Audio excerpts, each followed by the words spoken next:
Oscar Piastri just won the Azerbaijan Grand Prix in very, very impressive fashion. Dive bomb Charles Leclerc to take the lead, held off each and every one of his attempts to fight back and breezed off into the distance with a couple of laps to go. It's fair to say that Oscar's stock price has shot up after not just that performance but the fact that he's outscored everyone in Formula 1 over the last 7 races. So, should you invest or are we getting a little bit carried away? Well, let's crunch some numbers because some of the qualifying data might surprise you.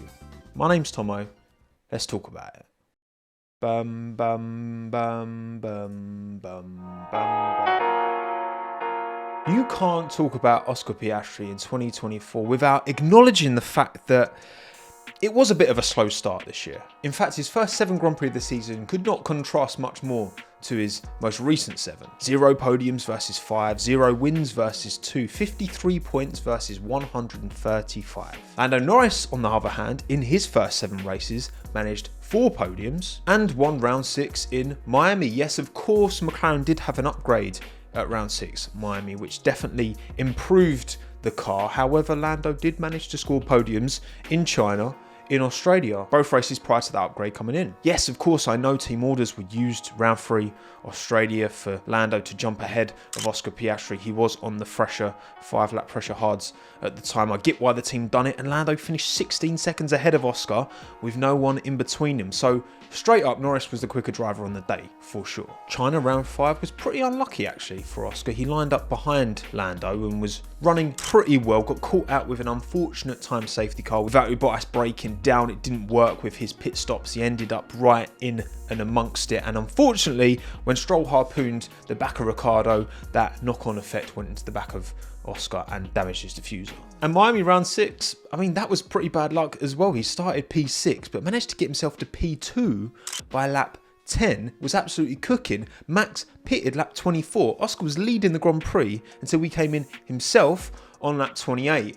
Unfortunately, that was 1 lap too early because just after he came out of the pits, Magnussen and Sargent came together in a big way, brought out a safety car, and that chucked Oscar all the way back to P4. Then things went from bad to worse. He had one of his trademark clangs with Carlos Sainz, which resulted in front wing damage, which meant he had to pit for a new front wing and drop down to P13, nil point. And even Imola, round 7, the 7th of those first 7 races. He put it P2 in qualifying, just about nipped Lando Norris within a 10th of Max Verstappen, but 3-place grid drop for impeding Kevin Magnussen in Q1. This one was firmly on the team though. The stewards report said it themselves. Piastri's team did not warn him of the much faster approaching car until Magnussen was too close for Piastri to do anything to safely avoid impeding. Who knows how things would have changed in that race if there were 2 McLarens lining up behind Max Verstappen. Lando ran Max close in the end, but 2 Papayans in the rearview mirrors could have changed things. Yes, of course, bad luck affects everyone, and I'm sure you can go through the entire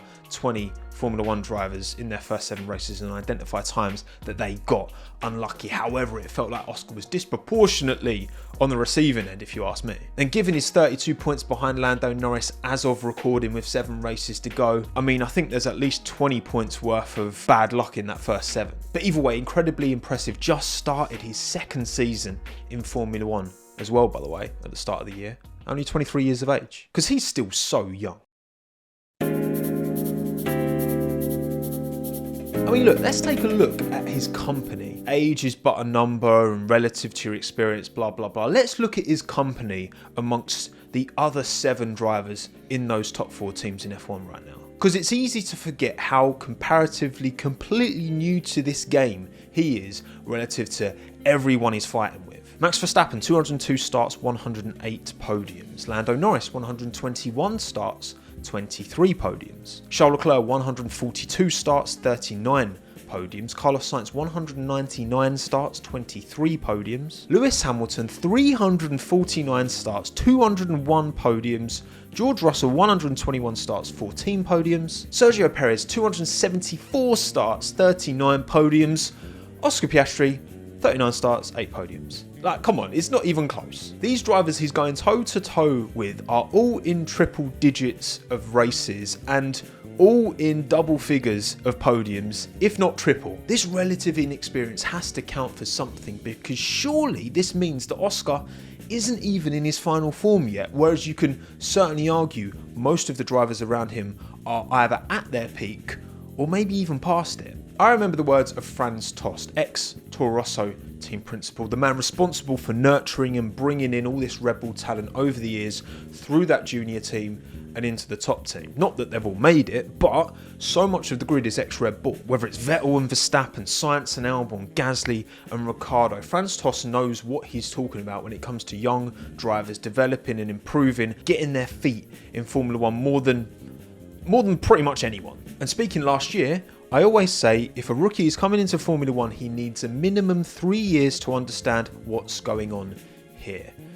Oscar hasn't even completed his second season and he's flying. Between now, the kind of end half of 2024 and the end of 2025, when he will have 3 full seasons, surely there's ceiling for him to grow and get even better than he is already, because that drive in Baku was every bit. That was a drive Max, Lewis, Fernando would have all been proud of. He looks completely at home after 39 Grand Prix at 23 years of age. Now, is he there? Is he the complete product? Not just yet. For me, it's the dull arts that Oscar hasn't quite gotten on top of yet. Many a driver can come into Formula One and be quick over a single lap, but being able to put that all together and deliver an optimum race performance over 50, 60, 70 Grand Prix lap with everyone about all the DRS, tyre management, all of these buttons on these wheels, right? Everything you've got to think about as a modern Formula One driver. That is a very, very, very different ask. And that's why I call these things the dull arts, because they're not glamorous. They're not one lap, crazy lap times. They're not character on and off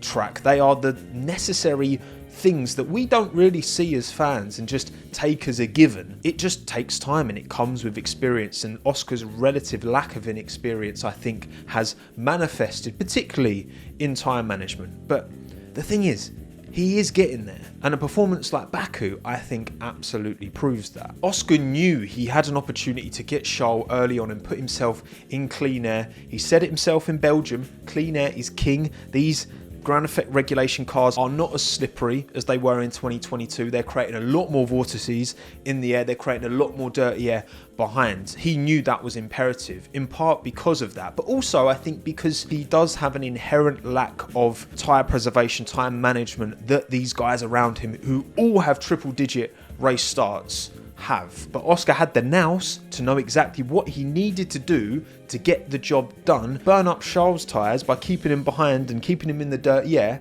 and by the end he checked out. And as each and every race ticks by, Oscar Piastri gets a little bit more experience behind the car, he gets a little bit more communication with Tom Stallard and the McLaren pit wall, and I think by the time 2025 starts, even though he will have only done 2 full seasons in Formula One, I'm worried for the rest of the field, because this kid seems to have it all, even 1 lap pace. We obviously like to try and compare and contrast qualifying data. I used to post pretty much every race on Twitter and updated qualifying head to head, and then I tried to get a bit complicated and nuanced with it, and it ended up just being more ag than it was worth. But either way, it's 13-4 to Lando this season, qualifying head to head, which on the face of it looks like a bit of a demolition job. So surely that is Oscar's biggest weakness. His 1 lap qualifying speed isn't anywhere near Lando's.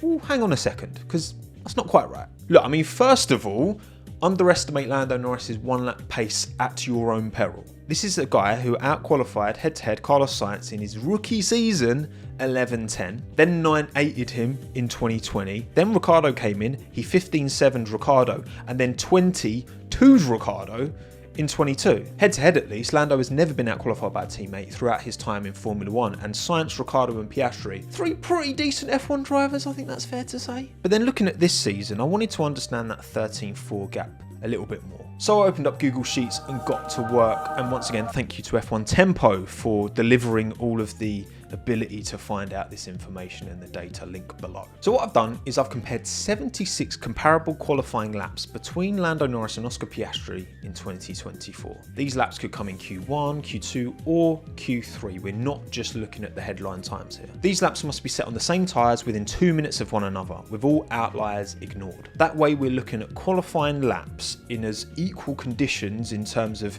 track evolution. We're looking at a much bigger pool of qualifying fast laps to get I think, a more accurate picture of what the actual performance gap is between these two. Now, sure, you can argue that there is more merit in clutching up a Q3 lap time than there is a Q1 lap time. Fair.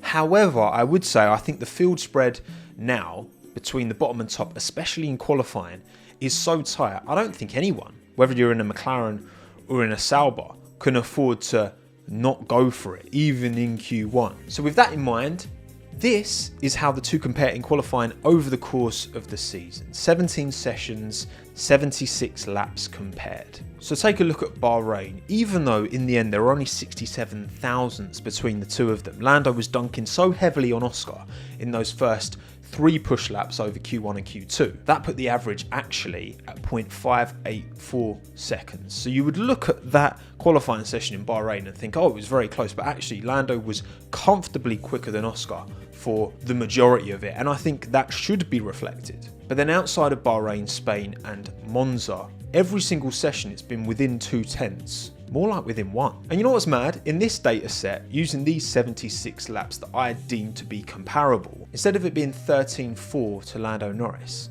it's 9.8 to Oscar Piastri. But what about the average gap in those 76 laps? It's 0.08 of a second, 80 thousandths, 800ths of a second in favour of Lando Norris. It's literally within a tenth, slight advantage Lando, which to me feels right. It feels about right. It's so marginal between these two, but I do think Lando's still got that little bit of 1 lap pace over Oscar Piastri. So next time someone comes to you and says, well, clearly Lando Norris is battering Oscar Piastri in qualifying, have you seen the head-to-head? Show them this video, because as far as I'm concerned, it's not true. What do you think remains Oscar's biggest weaknesses going into 2025, and can he get battle hardened enough to actually take it to both Lando and the rest for a Drivers' Championship fight? Let me know in the comments below. My name's Tomo. Thanks again. Have a good one. Ta-da.